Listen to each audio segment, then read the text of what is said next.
Good morning मेरी प्यारी सभी यूट्यूब फैमिली। बिना कुकिंग ब्लॉग्स में आप सभी लोगों का बहुत बहुत स्वागत है। और आज हम लोग बहुत ही टेस्टी और एकदम क्रंची क्रिस्पी रेसिपी मैं आप लोगों के साथ में शेयर करने वाली हूँ पापड़ की।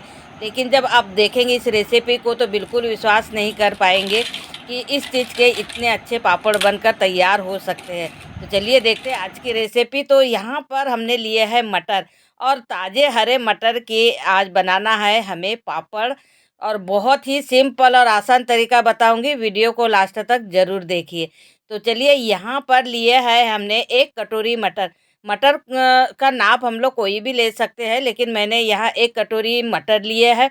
अब इन मटर से ना हमें बहुत ही अच्छे तरीके से मतलब टेस्टी पापड़ बनाकर तैयार करना है। तो जो मटर हमने लिए एक डिब्बे में हमने डाल दिए हैं, और इसे अच्छे से हमें वॉश कर लेना है, मतलब पानी से धुल लेना है। वैसे मटर तो साफ़ ही होते हैं क्योंकि घर में ही हम लोग दाने करते हैं, लेकिन फिर भी हमें एक बार धुल लेना है। अब उसी डिब्बे में हमें सारे मटर को डाल देना है, और फिर जो कटोरी से मटर लिया है उसी कटोरी के नाप से हमें एक कटोरी डाल देना है इसमें मही, जिसे मट्ठा भी बोलते हैं। तो इसे अच्छे से मिक्स कर लेना है मही डालकर मटर को। और फिर मिक्सर के जार में कुछ थोड़े से मटर और थोड़ा सा मही ऐसे डालकर हमें इसमें थोड़ा सा धनिया डाल देना है, और फिर हमें इसका पीस कर पेस्ट बनाकर हमें तैयार कर लेना है। बहुत बहुत ही ज़्यादा टेस्टी पापड़ बनकर तैयार होंगे। वीडियो को लास्ट तक ज़रूर देखें, आपको सब कुछ बहुत ही अच्छे तरीके से मैं समझाने की कोशिश करूँगी। तो बस सारे मटर को और धनिया को जो बचा है ना उसे पीस कर हमें ऐसा पेस्ट तैयार कर लेना है। तो ये देखिए, हमने सारा मटर और धनिया का पेस्ट बनाकर यहाँ तैयार कर लिया है। और अब हमें ना उसी कटोरी से फिर और एक कटोरी हमें मही लेना है, और इसमें हमें मिक्स कर देना है। अब मिक्स करने के बाद में अब इसमें देखिए एक कटोरी हमारे मटर है, और 2 कटोरी हो गया है हमारा मही। अब हमें क्या करना है, छलनी लेना है, और छलनी से हमें इसे छान लेना है। ताकि जो अगर थोड़ा बहुत जैसे कभी कभी होते हैं ना इसके मटर के छिलके वगैरह रह जाते हैं, तो हम डबल से इसे पीस कर फिर तैयार कर सकते हैं। तो ये देखिए, हमने बहुत ही अच्छे तरीके से पीस कर तैयार कर लिया है। अब हमें क्या करना है, गैस पे हमें कढ़ाई रख देना है या कोई भी बर्तन, और उसमें हमें 2 कटोरी मही को और डाल देना है। तो 2 कटोरी मही हमने पहले डाल कर रखा था अपने मटर के साथ में। अब 2 कटोरी मटर हमें गैस पे रख देना है, और इसे अच्छा उबाल आने देना है। जैसे ही हमारा उबाल आ जाएगा उसके बाद में जो हमने घोल तैयार करके रखा है मटर का, उसे हमें इसमें डाल देना है। और फिर हमें इसे मिक्स करके अच्छा उबाल आने के लिए फिर हमें थोड़ी देर के लिए 4 से 5 मिनट भी नहीं लगेगा, और अच्छे से ये उबाल आ जाएगा। तो ये देखिए, बहुत ही अच्छे तरीके से इसमें उबाल आ चुका है। अब जैसे ही ये उबाल आ जाए तो मतलब अच्छे से हमारा जो पापड़ बनाने वाले हैं ना उसका डो उबलना बहुत ज़रूरी है। अब इसमें अपना नमक हमें कम ही डालना है, क्योंकि सूखने के बाद में हमारे पापड़ ना बहुत ज़्यादा नमक हो जाएगा नहीं तो। अब इसमें मैंने कुछ जीरा लिया है, उसका पाउडर बनाकर तैयार कर लिया था। तो 1 चम्मच हमें जीरा पाउडर डाल देना है, और 1 चम्मच हमें इसमें डाल देना है कूटी वाली लाल मिर्च पाउडर। बस इसे हमें थोड़ा अच्छे से मिक्स कर लेना है। जैसे जीरा और लाल मिर्ची, नमक जो हमने डाल के रखा है उसे हमें अच्छे से मिक्स कर लेना है। फिर हमें और 2 से 3 मिनट तक इसे उबाल आने देना है। फिर हमें क्या करना है, जैसे ही अच्छा उबाल आ गया तो मतलब इसमें बहुत कम, जैसे जो हमने मही डाल कर रखा था ना बहुत कम हो चुका है। अब इसमें हमें थोड़ा-थोड़ा करके 1 कटोरी डाल देना है चावल का आटा। देखिए, जो हमने 1 कटोरी मटर, 2 कटोरी पहले हमने मही लिया था, फिर 2 कटोरी हमने और डाला। अब उसी पानी में हमें डालना है 1 कटोरी चावल का आटा। थोड़ा-थोड़ा डाल के हमें इसे अच्छे से मिक्स कर लेना है, और गैस की आँच हमेशा कम ही रखना है।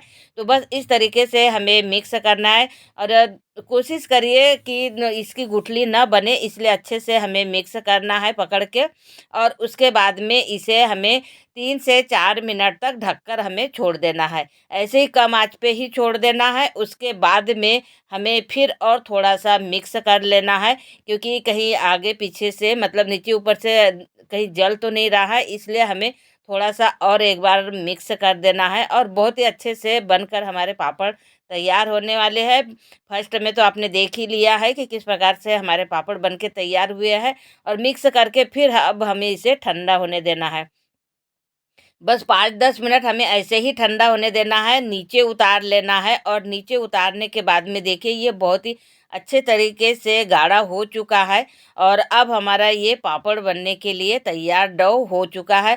अब हमें क्या करना है, थोड़ा-थोड़ा ही लेना है, तो हमें थोड़ा-सा मैंने एक प्लेट में ले लिया है और हथेली पे हल्का-सा एक बार तेल लगाना है हमें और उसके बाद में छोटी-छोटी हमें लोई बनाकर तैयार कर लेना है। अब जैसे-जैसे हमें बनाना है वैसे-वैसे लोई बनाकर हम तैयार कर लेंगे। उसके बाद में हमें एक पॉलीथीन लेना है, पन्नी वगैरह जो रहती है ना, उसे हमें बिछा लेना और पंखे में ही डालना है, हमें धूप वगैरह की ज़रूरत ही नहीं पड़ेगी। और इस तरीके से हमें बीच-बीच में थोड़ा गैप देकर लोई को रख देना है और दूध वाली हमें पन्नी को फाड़ लेना है और दूध वाली पन्नी को ना लोई के ऊपर हमें रखना है। और इस तरीके की जो हमारी प्लेट होती है ना, प्लेट से हमें थोड़ा हल्का-सा इसे मतलब थोड़ा ताकत गोल ऐसे घुमाकर हमें इसे दबा देना है, जिससे कि हमारा पापड़ ना एकदम गोल जैसे बनकर तैयार होगा, ना ज़्यादा मोटा होगा और ना ही ज़्यादा पतला होगा। बहुत ही अच्छा पापड़ बनकर तैयार होगा और आपको यकीन नहीं करेंगे, इसमें बिल्कुल भी ज़्यादा मेहनत नहीं लगती है और झटपट बनकर तैयार हो जाते हैं। इसी तरीके से हमें सारे पापड़ को बनाकर तैयार कर लेना है। अब 2 से 3 घंटे तक हमें इसे पंखे की हवा में सूखने देना है। 2-3 घंटे में इसके ना थोड़ी-सी ऊपर पपड़ी आ जाएगी और ये देखिए थोड़ा सूखे टाइप के दिखेंगे ना, तो इस तरीके से हमारे पापड़ पूरे पलटी हो जाएँगे। तो बस 2-3 घंटे में हमें पलटी कर देना है और फिर उसके बाद में हमें इसे अच्छे से एक धूप पूरी दिखा देना है, मतलब 2 से 3 घंटे फिर हमें इसे धूप में रख देना है ताकि हमारे पापड़ स्टोर करने लायक सूख जाए, क्योंकि स्टोर करने से पहले हमें बहुत ही अच्छे तरीके से धूप दिखाना होता है। तो ये देखिए हमारे सारे पापड़ तो यहाँ सूख कर रेडी हो गए। अब चलते हम लोग तल के भी देख लेते हैं। कई लोगों की ये रहता है कि भाई आपने पापड़ तो बनाकर बता दिए हैं, लेकिन बताया ही नहीं कि फटे हैं या नहीं फटे हैं, तलने के बाद में कैसे होते हैं। तो आज सारा जो डाउट था ना आपका, वो मैंने क्लियर कर दिया है कि हमारे जो मटर के हो भी पापड़ अगर हम लोग इस तरीके से बनाते हैं तो बहुत ही अच्छे तरीके से टेस्टी बनकर तैयार होते हैं।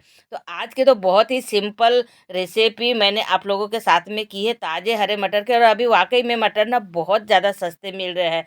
तो ऐसी रेसिपी तो बनाकर स्टोर करना ही चाहिए। बहुत ही क्रंची और क्रिस्पी बनकर तैयार हुए, बिल्कुल भी विश्वास नहीं आएगा आपको कि ताज़े हरे मटर के पापड़ भी हम लोग इस तरीके से बना सकते हैं। एक नया तरीका होता है, हम लोग पूरे साल भर के लिए जब नया-नया टेस्ट खाने की कोशिश करते हैं ना, कई बार होता है कि कुछ नया चीज़ रहता ही नहीं है, लेकिन कुछ ऐसी चीज़ें हम लोग स्टोर करके रखते हैं ना, तो एकदम नया फ्लेवर भी मिल जाता है हमको। तो चलिए, आज की रेसिपी बहुत ही सिंपल तरीके से मैंने शेयर किया है। कैसे लगी कमेंट करके ज़रूर बताइए और पसंद आई हो तो अपने दोस्तों को शेयर करना बिल्कुल भी मत भूलिए। तो चलिए मिलते हैं नेक्स्ट रेसिपी के साथ में। Thank you, bye bye.